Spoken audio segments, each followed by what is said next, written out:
Cette émission a été rendue possible grâce à notre partenaire, le Parlement européen. Les amis, on va accueillir notre invité de la semaine. Un tonnerre d'applaudissements, s'il vous plaît, pour Monsieur Poulpe.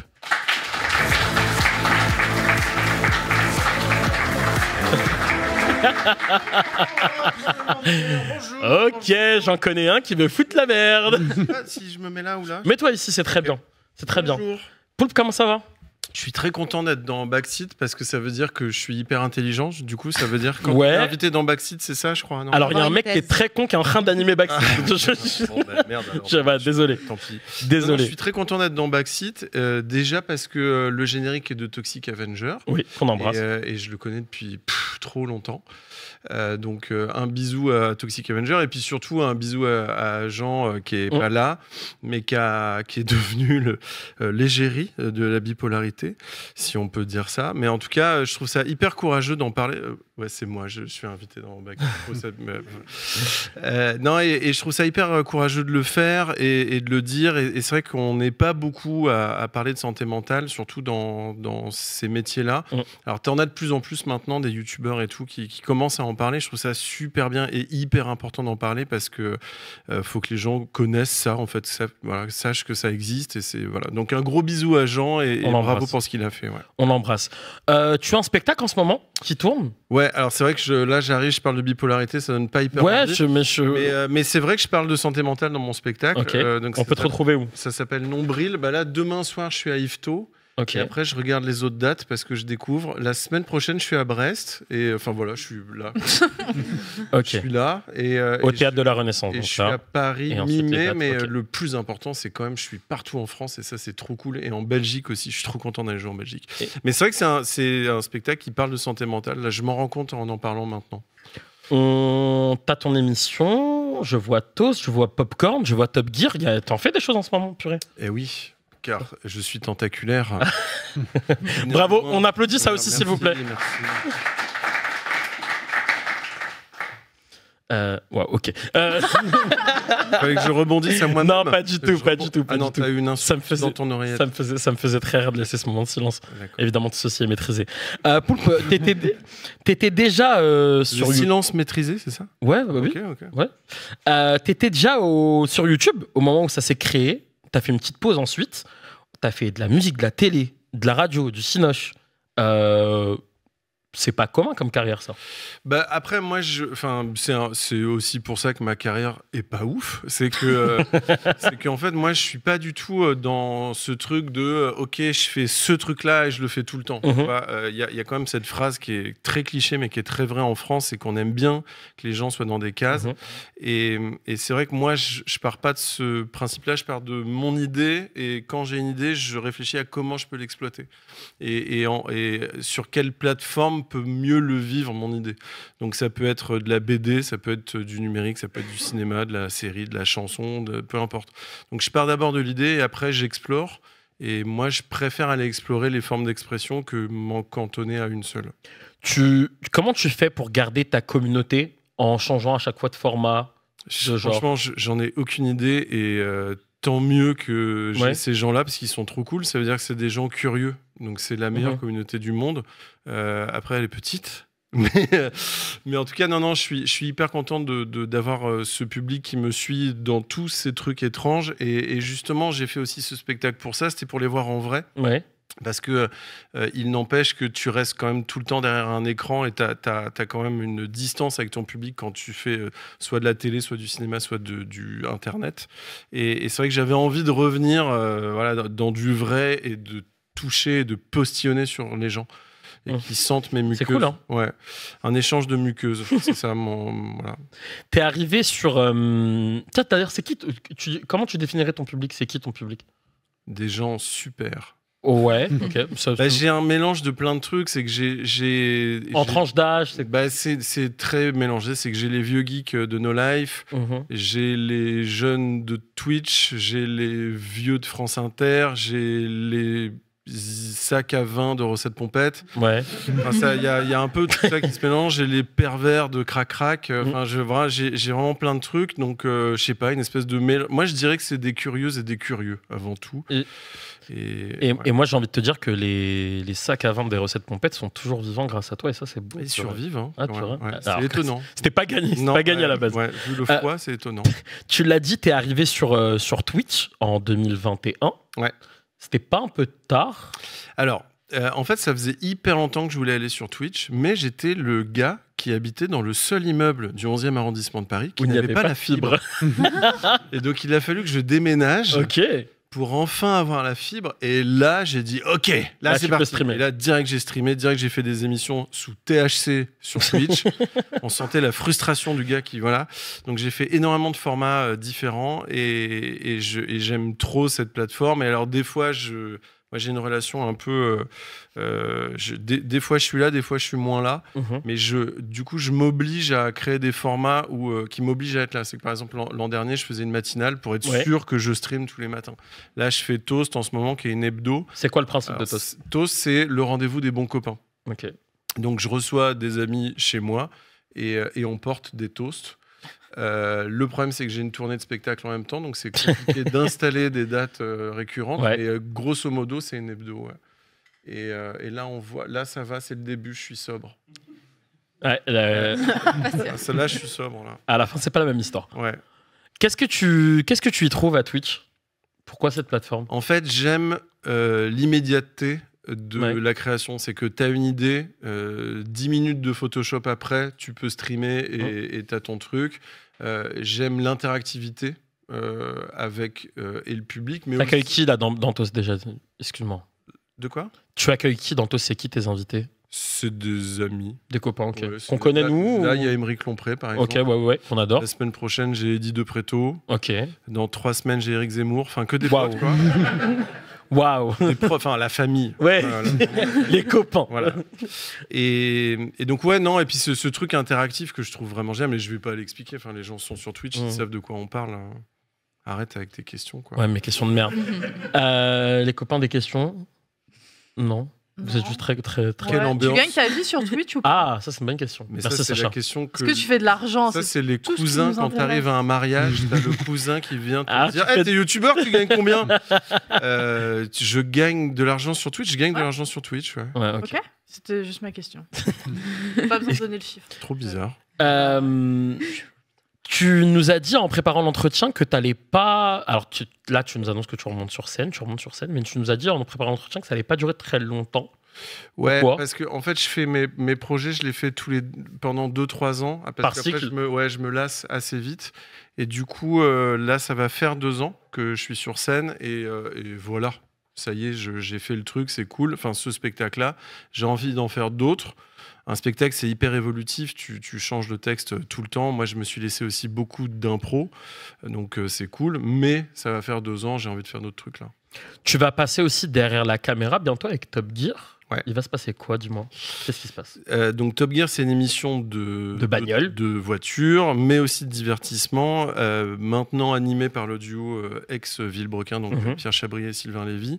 Et donc en gros, j'ai été ramené d'abord pour coécrire l'émission, donc ramener de la comédie, du divertissement, mais aussi les aider eux à faire cette transition YouTube télévision, qui est un truc qui est pas forcément hyper facile. Moi, je l'ai connu il y a quelques années, donc voilà, ils m'ont appelé pour ça. Et puis très vite, je me suis retrouvé en réal de cette émission. C'est un job que j'adore faire et que je découvre, et je pense que ça va être ma prochaine grosse activité l'an prochain. Je vais faire ça, ouais. Ok. Tu connais ces backseat, Poulpe? Je connais de loin parce que je m'intéresse pas du tout à la politique. Mais c'est quoi ton rapport avec la politique? Il est étroitement éloigné. Ok, c'est bien dit. Ouais. Mais j'aime bien Jean Massier. Ouais. Moi aussi, c'est un mec que je connais vite fait. Ouais. Je l'apprécie. Mais malheureusement, il s'intéresse à la politique, donc on n'a pas trop de trucs à se dire non plus. Mais non, quand j'ai dit que j'allais dans Backseat, il y a plein de gens qui m'ont dit « Oh putain, tu vas dans Backseat !» Et plein de gens différents. Ok. Donc je trouve ça génial de voir que ça touche plein de monde différent. Je trouve ça super. On les embrasse, on les remercie. Est-ce qu'on va voir Poulpe parce que le fait de passer derrière la caméra fait peut-être qu'on va se dire qu'on va avoir moins de Poulpe. Est-ce que c'est le Ouais, cas? mais c'est pas grave parce que ça reste de l'écriture, ça reste du. Enfin, moi, je m'en fous d'être. Je travaille pour plein d'artistes sans qu'on le sache et je suis pas à C'est ce que l'image. je voulais te dire. Est-ce que tu as d'autres projets aussi Non, mais derrière la caméra? j'ai pas l'ego de devoir absolument être en premier rôle. Je sais pas quoi. C'est pas du tout mon truc. Donc non, au contraire, moi, j'ai toujours besoin de bosser pour d'autres de temps en temps parce que je veux pas croire que je suis super à l'image déjà. Et puis surtout, ça me nourrit de travailler avec d'autres énergies, d'autres gens, d'autres équipes techniques. Donc je trouve ça très important dans ce métier de toujours se nourrir de nouvelles énergies. Donc j'aime faire ça. J'aime ne pas être à l'image de temps en temps. Ouais. Tu as fait de la radio sur France Inter. Tu as pu y faire de très belles chroniques, mais tu as aussi fait une chronique où on t'a pointé pour son sexisme. Tu t'es excusé d'ailleurs sur la chronique qui a suivi juste après. On a vu aussi Guillaume Meurice il y a quelques mois qui a été pointé du doigt et épinglé pour une vanne qu'il a faite à la radio. Est-ce que c'est dur de faire rire à la radio ? En fait, je trouve que l'exercice, il est très compliqué. Moi, étant un mec d'image, ça m'intéressait d'aller justement expérimenter ce truc de juste de la blague de son. Bon, très vite, je me suis rendu compte qu'il y a des caméras dans le studio. C'est filmé maintenant. C'est filmé. Mais non, j'ai voulu essayer cet exercice-là. Je me suis retrouvé dans une émission qui était très politisée, l'émission de Sharon Vonnecker, et qui est, moi, un truc où je pense qu'il y avait une erreur de casting. J'avais pas trop ma place là-dedans. Très vite, je me suis rendu compte que il faut que je fasse des blagues sur Macron ou Zemmour pour faire de l'audience. Et je me suis dit, une fois que j'ai le cheat code, voilà, je pense qu'on peut passer à autre chose. Mais donc, du coup, j'ai essayé d'aller un peu taper sur d'autres sujets. Et ouais, je suis allé sur un truc. Et en fait, faire de l'humour, mais tous les humoristes se sont toujours plantés, de toute façon. Parce que tu vas toujours aller faire une blague, c'est aller tester la limite en fait et voir voilà, jusqu'où tu peux aller. Dans un truc de 3 minutes 30 où t'as pas le temps de vraiment prendre le temps d'expliquer ta vanne et tout, des fois il y a des trucs, t'as pas le temps, tu vas vers la facilité et tu fais une blague ratée. France Inter, c'est la radio la plus écoutée de France, donc dès que tu fais un truc qui peut toucher une communauté, tu vas t'en prendre plein la gueule. Je suis pas en train de dire on peut plus rien dire, pas du tout. Mais c'est juste qu'on est dans un numéro d'équilibriste qui est à la fois intéressant, des fois un peu chiant, parce que tu dis, putain, il faut que je réfléchisse 20 ans à faire un truc de 3 minutes, des fois c'est un peu relou. Donc moi, quand j'ai compris que j'avais fait une maladresse, j'ai choisi de la chronique d'après. J'aurais pu passer à autre chose. Il y a plein de collègues humoristes qui m'ont dit, mec, tu t'en fous, passe à autre chose. Ne dis rien. Moi, je me suis dit, non, en fait, je veux y aller, j'ai fait une connerie, je vais faire un truc d'excuse. Évidemment, le truc d'excuse est 15 fois moins écouté que le truc, voilà. Mais au moins, moi, je l'ai fait, je suis droit dans mes bottes et c'est cool. Maintenant, pour te répondre, est-ce que c'est dur de faire l'humour ? Je pense pas. Je pense qu'il faut juste faire gaffe quand tu sais que tu vas sur des trucs un peu touchy, il faut que tu fasses un peu plus attention. Et moi, maintenant, je me fais vachement relire par des gens que je connais. Voilà. Mais après, j'ai pas l'impression que ça soit plus compliqué qu'avant, quoi. Ok. Poulpe, on t'a demandé si tu voulais mettre une initiative en avant, une association en avant. Je sais que nos viewers aiment bien cette séquence. L'initiative de la semaine, on accueille L214.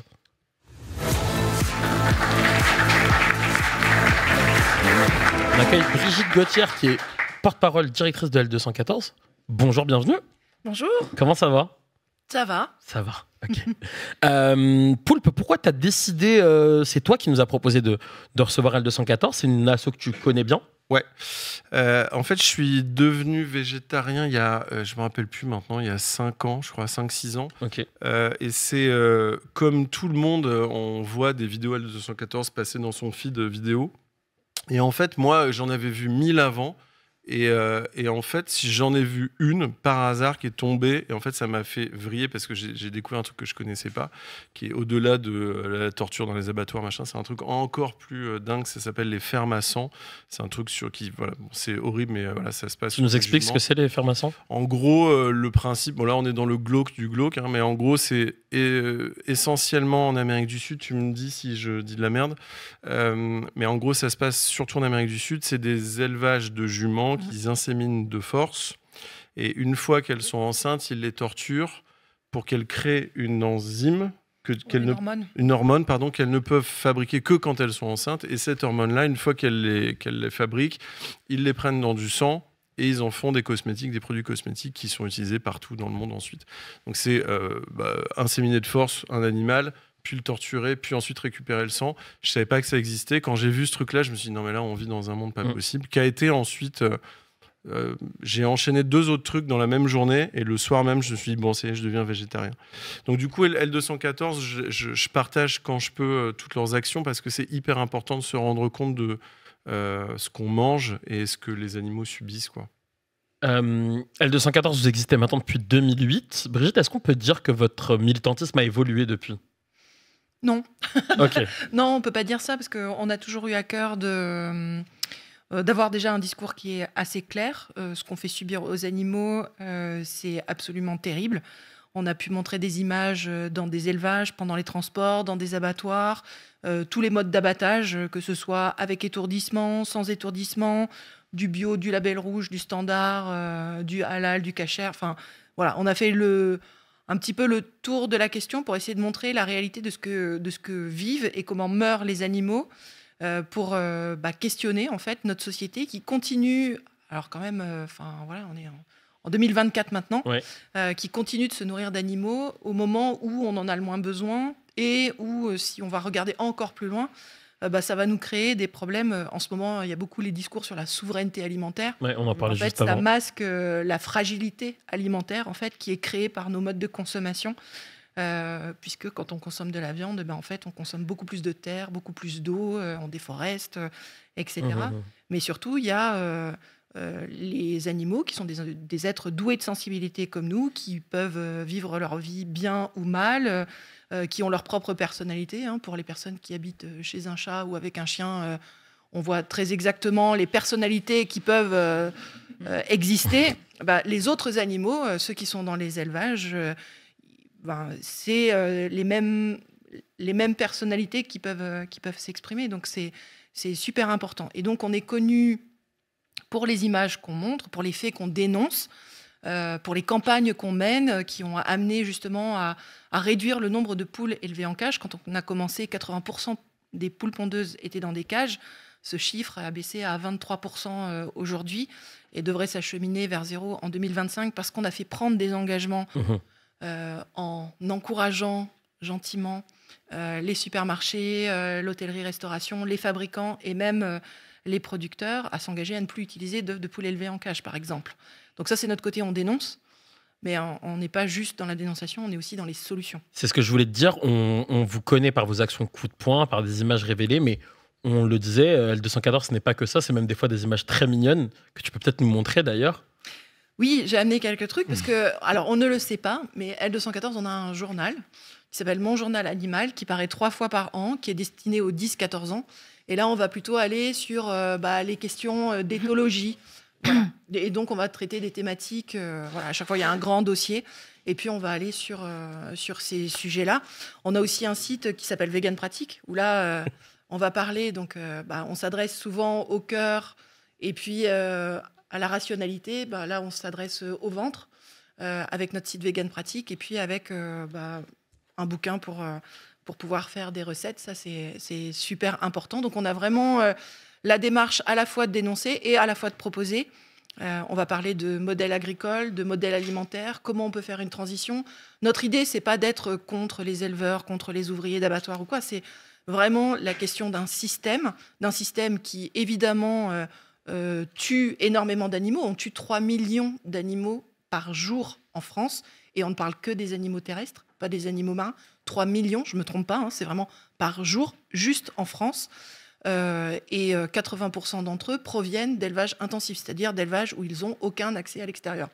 Donc non seulement on se sert d'eux comme de la nourriture, mais en plus on leur fait vivre des conditions de vie qui sont absolument abominables. En fait, pardon, je te coupe, mais ce qui est important, c'est pas de se dire que quand il y a des messages comme la L214, en fait, il ne faut pas le vivre comme une agression dans son feed ou sur son écran ou quoi. En fait, c'est vraiment de l'information. Et après, chacun choisit ce qu'il veut et ce qu'il veut faire dans son assiette ou quoi. Je pense que la décision de devenir végétarien, c'est tellement perso que de toute façon, voilà, faut pas le vivre comme une agression. Mais par contre, c'est bien d'aller de temps en temps quand même aller s'informer. Et c'est vrai que la L214 est connue pour les images hyper chocs parce que c'est une réalité. Mais il y a aussi effectivement d'autres façons de se renseigner. Mais franchement, allez voir les réseaux de L214 et essayer de dépasser ce truc de ah, je me fais agresser la rétine. C'est une réalité. Mais il y a d'autres choses aussi dans le message, quoi. Une question de Claire? Ouais, moi j'avais une question. Depuis la création de L214, est-ce que tu sens une progression quand même dans la réception des messages que vous portez? Moi, j'ai une histoire similaire à la tienne. Je suis végétarienne depuis 10 ans et je pense que le rôle des images chocs là-dedans a joué beaucoup. J'ai l'impression de pas être la seule et qu'il y a peut-être une dimension générationnelle là-dedans. Donc, je voulais bien ton avis là-dessus parce que ça va souvent aussi avec la sensibilité écologique au sens plus large. Donc, est-ce qu'il y a ce mouvement-là qui se produit? Dans quelle dimension? Assez pour produire des changements politiques majeurs ou pas encore? On a vu un changement de mentalité, un peu, puisqu'il y a 15 ans, quand on parlait de défendre des animaux, on parlait surtout des chiens et des chats.